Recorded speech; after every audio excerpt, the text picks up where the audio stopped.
तो नमस्कार मित्रों। तो महादेव हर तो स्वागत है अमरी जयदीप ब्लॉग चेनल में फ्रेंड्स। ने फ्रेंड्स आजना ब्लॉग में जोવાનું તરણેતરનો વિશ્વ લેવલે પ્રખ્યાત મેળો અને તિનેશ્વર મહાદેવના દર્શન કરવાના છે ફ્રેન્ડ્સ। તો ફ્રેન્ડ્સ તો તમે જોઈ શકો છો આટલી રાતના પણ આટલું ટ્રાફિક છે ફ્રેન્ડ્સ। અને ફ્રેન્ડ્સ અત્યારે રાતના 3 વાગ્યા છે ફ્રેન્ડ્સ। તો આ 3 વાગ્યાનું પબ્લિક છે તો તમે જોઈ શકો છો સવારે કેટલું પબ્લિક હોય છે, રાતે એટલું પબ્લિક છે। तो फ्रेंड्स तो આપણે થાંગાનો તરણેતરનો મેળો છે ફ્રેન્ડ્સ। તો અહીંયા તો પબ્લિક તો હોય જ રાત કે દિવસ। આપણે ચોટીલાના માણસો અને રાજકોટના માણસો માટે એક જ છે ફ્રેન્ડ્સ। તમે જોઈ શકો હજારોની સંખ્યામાં આવે છે તરણેતરના મેળામાં। અને ફ્રેન્ડ્સ આપણે અહીંના તો નહીં પણ દેશ વિદેશથી પણ જોવા આવે છે તરણેતરનો મેળો। અને વિશ્વ લેવલે આપણો તરણેતરનો મેળો છે।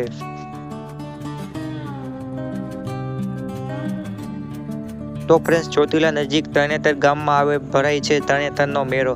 અને ફ્રેન્ડ્સ એ પણ કહેવામાં આવે છે થાન અને ચોટીલાના વચ્ચે આવેલો છે આ તિનેશ્વર મહાદેવનું મંદિર। અને અહીંયા જ તે ઇતિહાસ હતો બધો।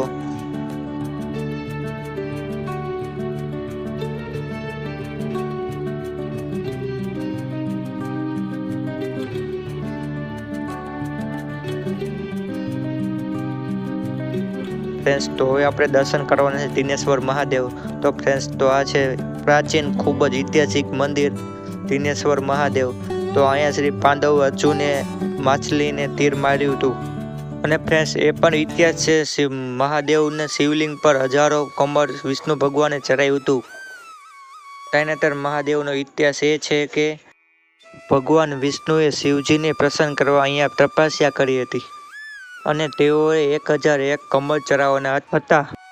અને મૂર્તિ ઉપર 1000 કમળ ચડાવ્યા અને એક કમળ ઘટ્યું અને છેલ્લું કમળ ઘટ્યું। અને ત્યારે પોતાની નેત્ર ચડાવ્યું એટલે કે પોતાની આંખ શિવજીની માથે ચડાવી। આમ 1001 કમળ ચડાવ્યા અને તિનેશ્વર મહાદેવ કહેવામાં આવ્યા।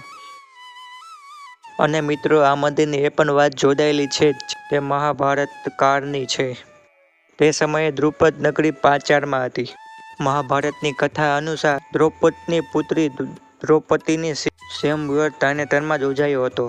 અને તે સમયે બ્રાહ્મણનો વેશ લઈને પાંડવ આવ્યા। અને તિનેશ્વર મહાદેવ મંદિરની પાસે જે કુંડ આવેલા છે ત્યાં અર્જુનનો મચ્છોવેધ થયો હતો। અને આ રીતે દ્રૌપદીનો પ્રસંગ અહીંયા જોડાવેલો છે। અને આ તરણેતરનું મંદિર શ્રી માધાતાએ બનાવેલું હતું। મંદિરની બાજુમાં 3 કુંડ આવેલા છે, વિષ્ણુ કુંડ, શિવ કુંડ અને બ્રહ્મ કુંડ તરીકે ઓળખાય છે। અને ફ્રેન્ડ્સ અહીંયા આ કુંડમાં કોઈ દી પાણી ખાલી થતું નથી ને પંચમના દિવસે ગંગાજી અહીંયા ઉત્પન્ન થાય છે એવું કહેવામાં આવે છે।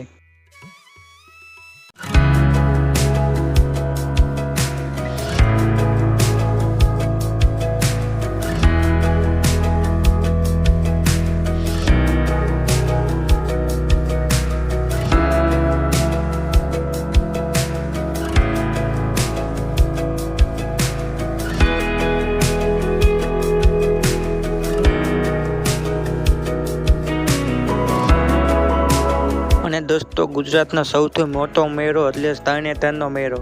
વિશ્વ લેવલે તે મેળો હોય છે। અને અહીંયા લોકો દેશ વિદેશથી લોકો આવે છે તરણેતરનો મેળો કરવા।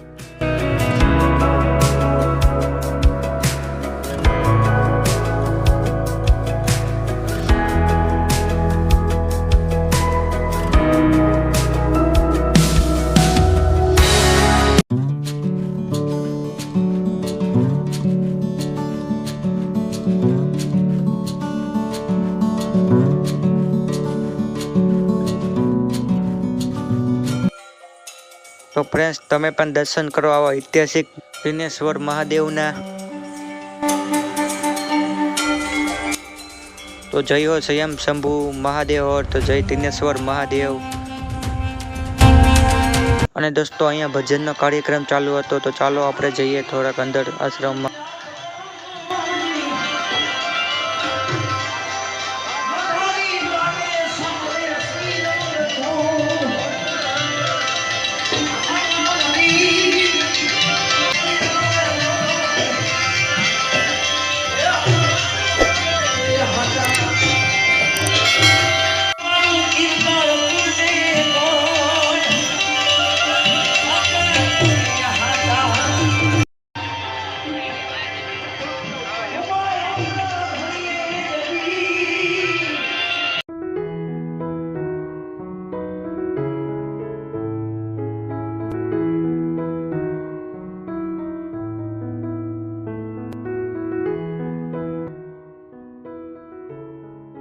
તો ફ્રેન્ડ્સ તો અહીંયા આખા મંદિરનો વ્યૂ જોઈ શકો છો. આખું મંદિર અહીંયા આવી જાય છે ફ્રેન્ડ્સ. તો ફ્રેન્ડ્સ તમારે શોપિંગ કરવી હોય તો અહીંયા માર્કેટ પણ જોવા મળી જશે તમારે માટે, તમારા ભાઈઓ માટે, બહેનો માટે અને દરેકને માટે વસ્તુ નાનું મોટું મળી જશે. અહીંયા પર્સ જોઈ શકો છો લેડીઝ માટે. તો મિત્રો તમે આ જોઈ શકો છો તો તમારા સોનું વસ્તુ છે તમારે ઘરમાં તમે લગાવી શકો છો.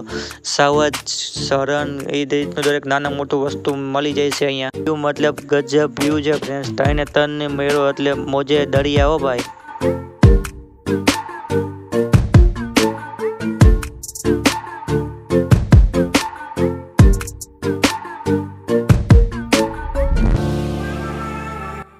તો ફ્રેન્ડ્સ તો કેવો લાગ્યો અમારો ત્રણેતર દિનેશ્વર મહાદેવનો વ્લોગ. અને ફ્રેન્ડ્સ આવા જ ઐતિહાસિક વ્લોગ જોવા માટે આપણી ચેનલને સબસ્ક્રાઈબ કરો. અને ફ્રેન્ડ્સ દરેક વ્લોગમાં તમને કંઈક નવું જાણવા મળશે. તો ફ્રેન્ડ્સ આવા જ વ્લોગ જોવા માટે આપણી ચેનલને સબસ્ક્રાઈબ કરો. લાઇક, શેર, સબસ્ક્રાઈબ એન્ડ જય દી વ્લોગ. Thank you. જય માતાજી, જય શ્રી કૃષ્ણ એન્ડ મહાદેવર.